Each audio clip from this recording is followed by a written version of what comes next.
5 years ago, I installed gray water systems, which recycle water from your home or your shower or even your laundry in my homestead here, and redirected that water towards my orchard, my artichoke patch, and a couple other areas in the garden.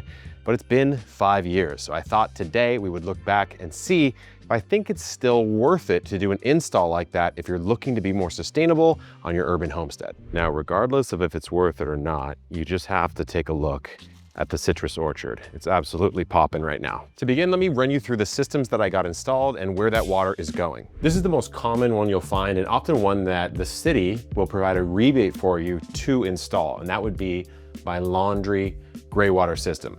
This is the laundry machine, of course, doesn't work for the dryer. Behind this little box here is the magic that makes the laundry system work in a gray water capacity. So the water is basically routing to a three-way valve. If I pull this up, the water is going to go towards the sewer. If I push it down, it's going to route out this hole here and go down. It'll come out and around the house and out of this pipe in the wall where it routes out to this section of my garden. If you look closely, you'll see a few irrigation covers. There are 3 of them in sort of a curved path. Every time I run a load of laundry, the water will pump out of that wall and basically go into this little basin here. The cool part about a laundry gray water system is that a laundry machine already has a built-in pump. So you don't need to install anything fancy, it's just going to pump it out right here. Now in my case, I've got artichokes and sometimes wildflowers here. I probably wouldn't put a plant that you would eat the actual, let's say, roots of, like carrots or potatoes or onions or something like that, but it's great for these types of plants. Now, cost-wise, a laundry gray water system tends to be one of the most accessible and affordable gray water projects that you can do for 2 different reasons. Number one, it's a very well-established technique to get more water out of the water that you're pulling from the city. So there's a lot of different tutorials on how to do it. You can do it yourself. And like I mentioned earlier, many different cities and municipalities will offer some kind of credit or rebate on the materials and sometimes even the install cost that it takes to get that system set up. In my case, the system that irrigates this entire patch cost about $550, and the rebate I think was somewhere in the $300 to $400 range. So it was more or less a free install, especially when you consider how much water comes out of that system. So when it comes to laundry gray water, the worth it meter goes to a straight up 10 out of 10 for me, especially because you don't have to change too much about your habits. You just have to change the detergent to one that is non-toxic and biodegradable. In my case, I use one called Oasis. Now we're getting to the shower gray water system, but you guys never thought you'd see me in the shower here on the Epic Homesteading channel. And this one is a little bit more complicated, especially because I have 2 of them. So here we are in the tiny bathroom here at the Epic Homestead.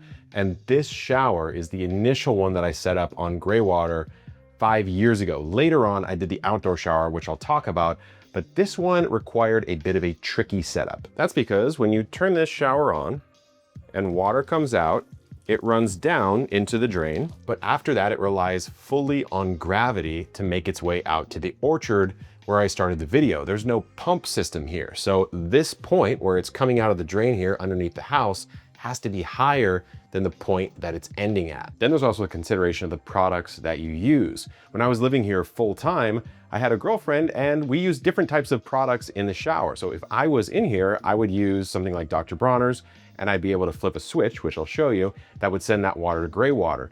But in the case of using different products like hair product, conditioners, moisturizers, etc., you really don't want to send that out to your orchard or to your garden, which means that every time you're showering and using those kind of products, you're not really getting the value out of a shower gray water system. This is my favorite part. There's a little switch, and if you turn it down, it actually sends the water out to the garden. If you turn it back up, it comes right back to the sewer. So because my shower is on the complete opposite side of my house to my entire garden, what we had to do was run a pipe underneath the entire house, which comes out right around here. Then we dug a trench underneath this entire area, all the way over to here, dug a huge trench down this area, and then we had to finally balance and split the water output so it got to all of these 12 trees. That did add a fair bit of cost to the install, but it's a bit unusual to have to go that far and do that much manual labor. Most of the time, you'd be able to redirect it towards something a little bit closer to the house. But when you look at my orchard, you can see these 4 trees right up front are not on the shower irrigation system, whereas all of these trees behind it are, and you can tell the difference in growth. The only thing is most of that difference comes from the second gray water system I have installed. And that would be what's behind this beautiful setup right here. Now, I'm not gonna lie, this outdoor shower brought me so much joy once or even twice, sometimes 3 times a day, depending on how crazy I was getting out here in the garden.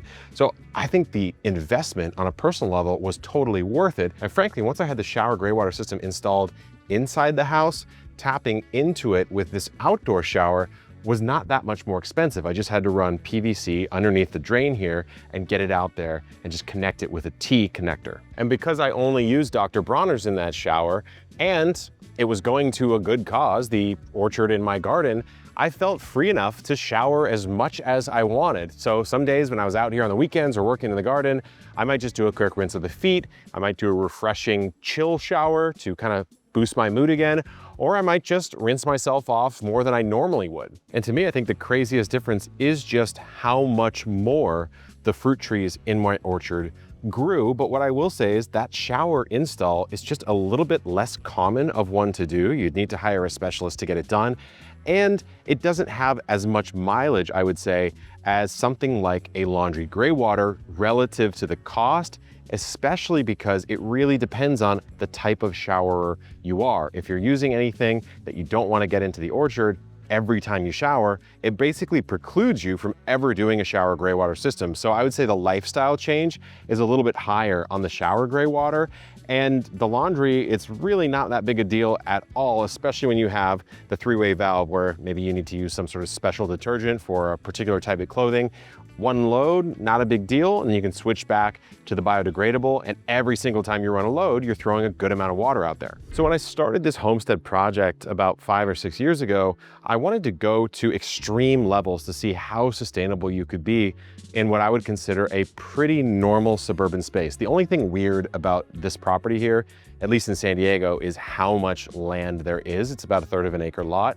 San Diego, that's pretty crazy, but in a lot of parts of the country, that would be considered a small suburban lot, if not kind of tiny, depending on if you're living in a place where you can get an acre lot for a pretty reasonable price. Although I guess these days, almost nothing you can get at a reasonable price. So with the knowledge that I have today, I think what I would do is opt not to have an indoor shower gray water system, mostly because even myself from time to time, I'd prefer to use a product that can't really get into the garden, but if I could, and if money permitted, I would always have an outdoor shower, even a cheap installed outdoor shower. The quality of life goes so high, and you can DIY gray water systems with an outdoor shower a lot easier because the water's already outdoors. You can route it to a bed, to a section, to even a wildflower patch or a couple fruit trees that you really want to give a lot of irrigation to, let's say bananas, for example.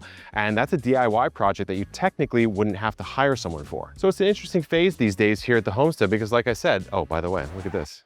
Dragon fruit's gonna open tonight. Beautiful. Hopefully we'll get some good pollination.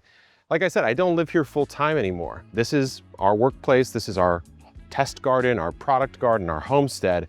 And I would approach it differently given that context. But when I was living here, it made complete sense. And I had so much fun experimenting with all of these different methods that hopefully gave you guys some insight on how you'd approach it for your garden. And to be honest, guys, I didn't even talk about the rainwater capture, which if you have questions about its viability, I definitely have a lot of thoughts. So throw a subscribe and let me know down in the comments if you'd like to see that video. I'll see you guys in the next one. Good luck in the garden and keep on growing.